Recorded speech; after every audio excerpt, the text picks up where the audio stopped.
Selamat siang, salam sejahtera bagi kita semua. Kami, calon guru penggerak Angkatan 9 Kota Sibolga, akan melakukan demonstrasi kontekstual modul 2.3 tentang coaching dalam supervisi akademik yang terdiri dari pengamat atau observer, coach, dan coaching. Bersama saya, Agnes Irene Panjaitan dari SMK Negeri 3 Sibolga. Bersama saya, Eti Asnela dari SMA Negeri 4 Sibolga. Bersama saya, Sudastra Nagalu dari SMA Negeri 4 Sibolga. Bersama saya, Fatmatua Rahab dari SD Negeri 084 083 Sibolga. Selamat menyaksikan. Selamat siang, Pak Fatmatua. Ya, selamat siang Bu Tia. Apa kabar hari ini, Pak? Alhamdulillah sehat. Alhamdulillah kalau begitu. Ya,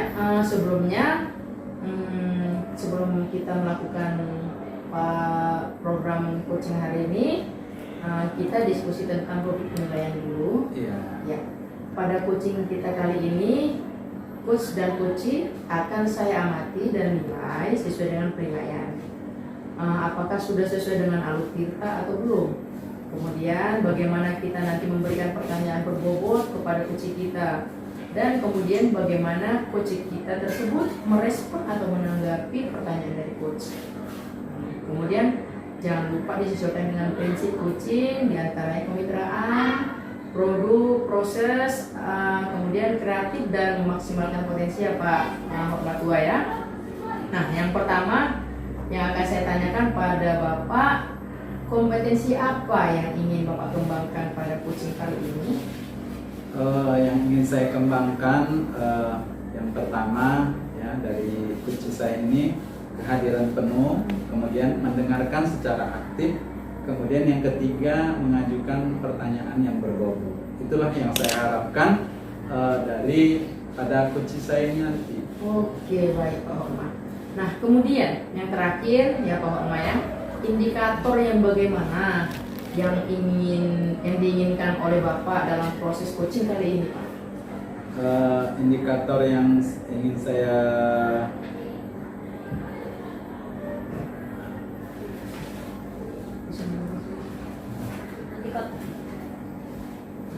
ini.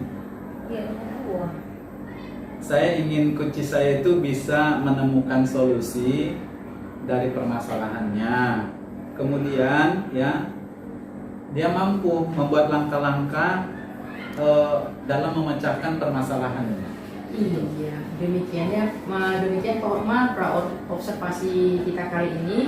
Silahkan Bapak melakukan coachingnya terhadap coachingnya. Terima kasih Pak atas kesempatannya. Ya Pak, silahkan Pak. Oke, terima kasih Bu.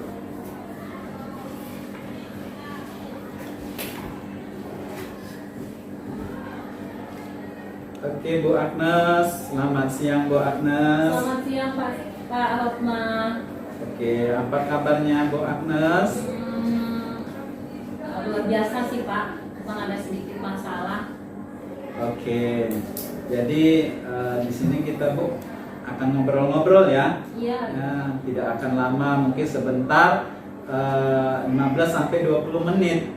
Nah, sebenarnya apa sih yang sebenarnya yang ingin Ibu omongi kepada saya pada siang hari ini? Baiklah Pak, saat ini saya mau cerita tentang masalah yang saya hadapi di sekolah terkait rekan guru Pak. Begini Pak, Bapak tahu kan, selain sebagai guru, saat ini saya punya tugas tambahan sebagai kepala jurusan perikanan.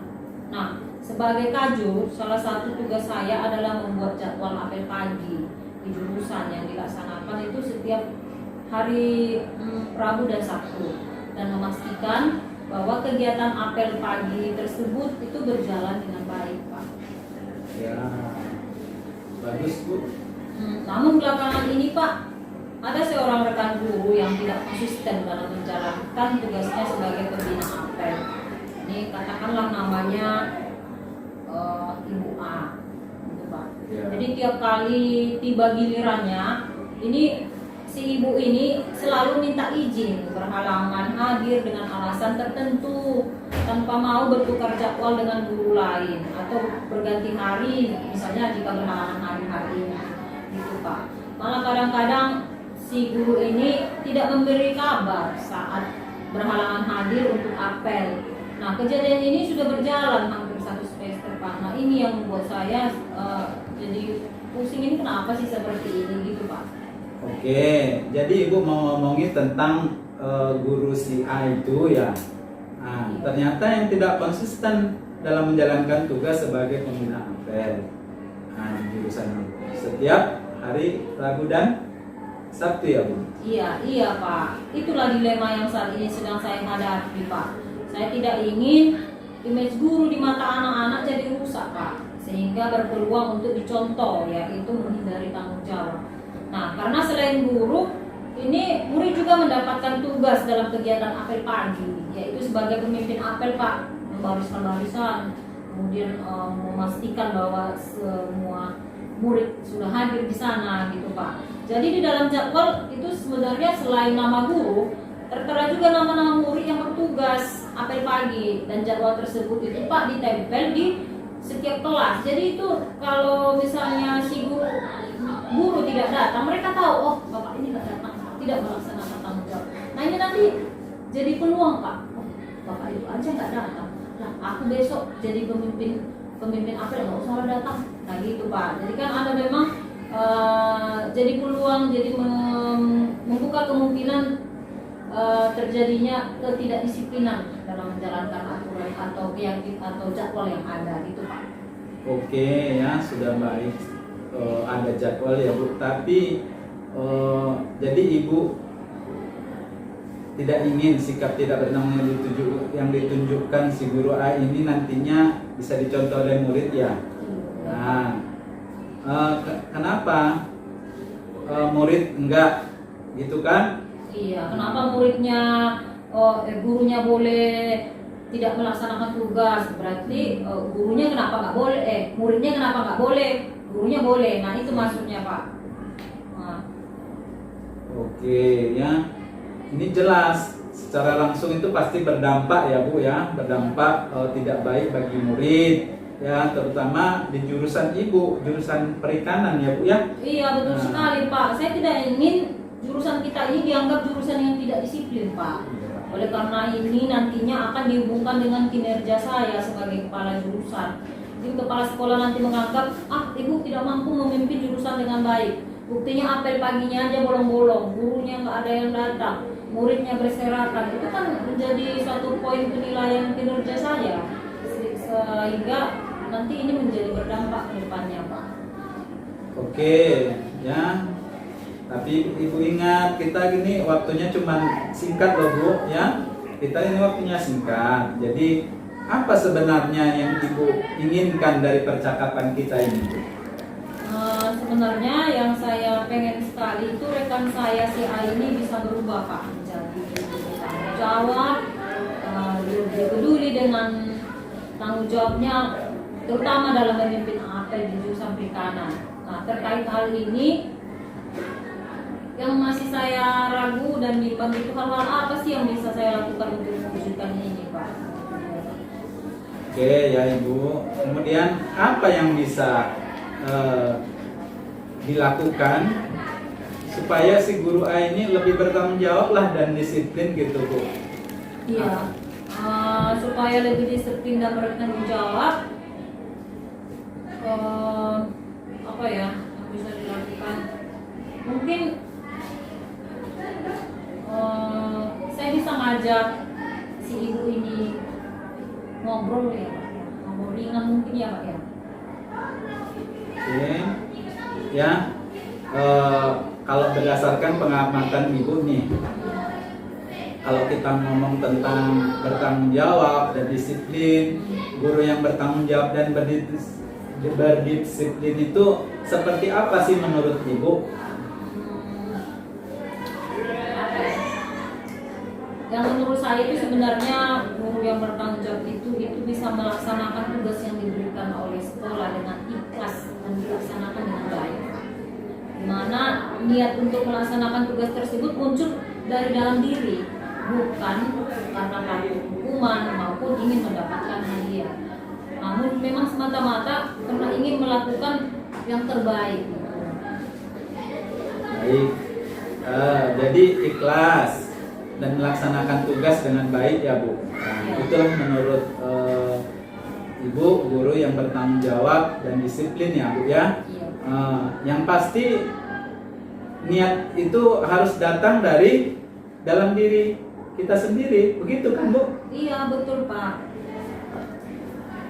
Betul begitu Pak.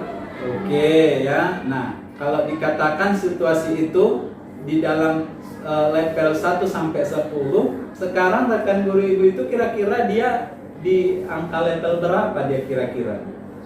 Terus terang ya Pak ya, kalau menurut saya ini ada di angka 5. Karena menurut saya tidak bertanggung jawab, tidak disiplin, itu adalah hal yang sangat berbahaya di dunia pendidikan Pak. Parahnya lagi, ini sudah berlangsung hampir 1 semester. Saya ingin rekan saya ini jangan sampai lupa dengan perannya sebagai guru, sekalipun dia memiliki peran lain di luar sekolah Pak. Seperti itu. Iya, sangat betul sekali Bu apa yang Ibu utarakan ya kan? Iya, gitu Pak. Jadi mungkin rekan saya ini menurut pikiran saya, kenapa bisa tidak melaksanakan tanggung jawabnya? Mungkin apel pagi, mungkin dia punya peran juga mungkin di luar sekolah saat pagi hari ya Pak ya. Itu menurut pandangan saya, bisa jadi dia mungkin buka warung yang depan rumahnya Pak. Karena kemarin saya lihat Bapak itu ada warungnya di depan rumah, mungkin sebelum berangkat buka warung dulu. Pagi-pagi kan orang ramai juga sih, ada keperluan ya kan Pak. Jadi mungkin melayani pembeli, jadi sehingga tidak melihat lagi waktu, jadi terlupakan jadinya. Nah, bisa juga mungkin perannya ini juga sebagai orang tua yang harus mengantar anak-anaknya ke sekolah setiap pagi. Jadi ini mungkin bisa menjadi kendala dari beliau sehingga sulit untuk datang pagi gitu Pak. Kemudian mungkin bisa juga perannya adalah seorang suami yang harus mengantar juga istrinya bekerja, nah seperti itu Pak. Namun kalau bisa janganlah sampai mengesampingkan tugas dan tanggung jawab ya kan Pak sebagai pemimpin apel, karena ini pemimpin apel ini tidak setiap hari dilaksanakan, 2 kali pun seminggu, tapi tidak, karena kita ada guru sekitar di jurusan itu ada 4 orang Pak. Jadi sebenarnya kita bergiliran. Mungkin dalam 1 bulan cuma dapat 2 kali jadwal. Jadi saya rasa kalau 2 kali ini saja sudah tidak bisa melaksanakan, bagaimana kemudiannya gitu Pak. Oke, jadi kalau dari cerita Ibu itu banyak ya tantangan yang dihadapi oleh Ibu ini, ya kan Bu? Iya Pak, betul Pak. Nah, itu tantangannya. Oke ya Bu. Jadi sekarang Ibu itu berada di level 5. Ya kan? Ibu sendiri pengen lihat di level 10. Sekarang nggak susah mengingat bebannya seperti itu Bu. Kalau kita ingin melihat di level 10 itu sangat susah diwujudkan. Kalau dengar dari cerita Ibu tadi, Ibu pengen lihat paling tidak rekan Ibu itu tersebut berada di level berapa lah kalau nggak bisa di level 10 kira-kira. Kalau mengingat kondisi seperti ini mungkin Pak, saya pengennya level 7 sudah cukup baik saya rasa ya. Oke ya Bu. Kemudian menurut Ibu apa yang bisa Ibu lakukan ya, yang Ibu bisa terapkan untuk membantu rekan Ibu tersebut lah untuk mencapai level tersebut kira-kira? Sebenarnya itu yang sedang saya pikirkan Pak. Apa yang bisa saya lakukan supaya rekan guru saya tersebut mengerti tanggung jawabnya, terutama dalam hal menjalankan apel jurusan ini Pak.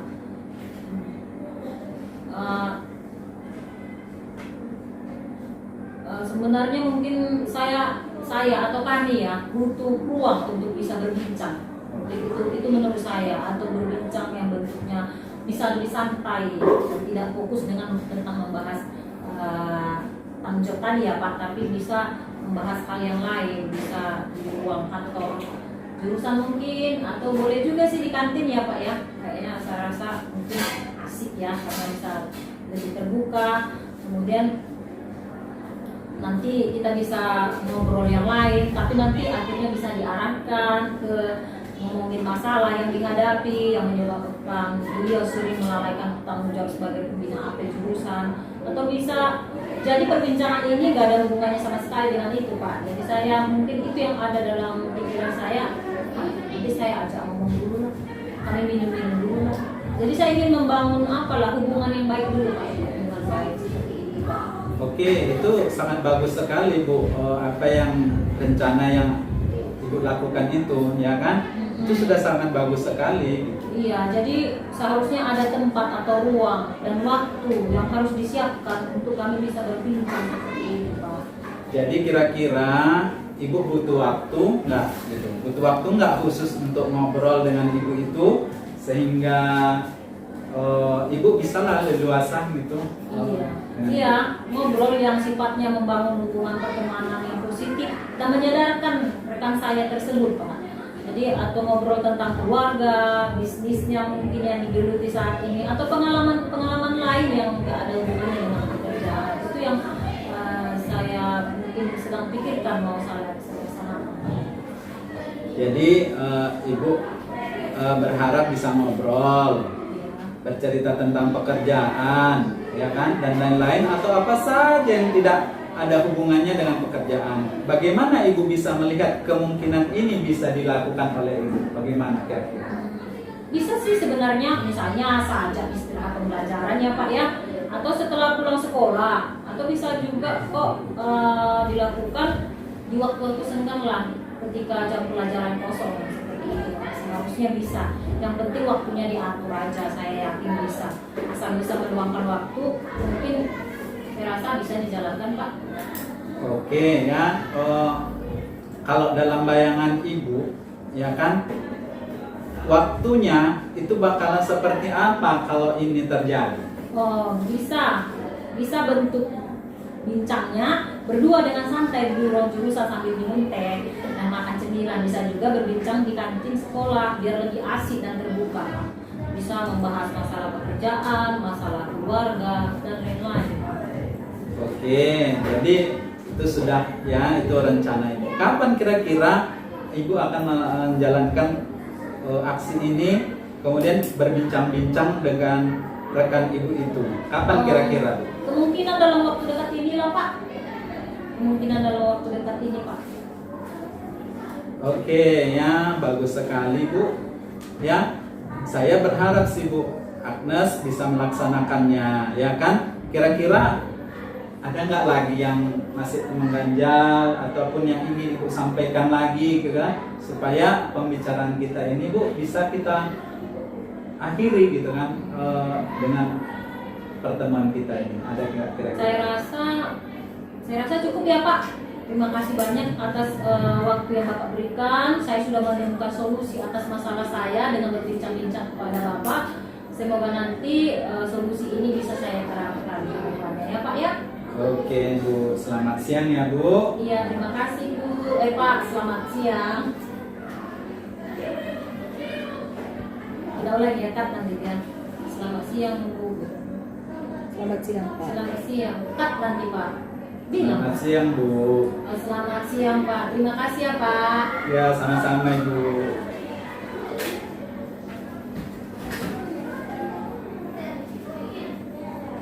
Oke, Pak Horma.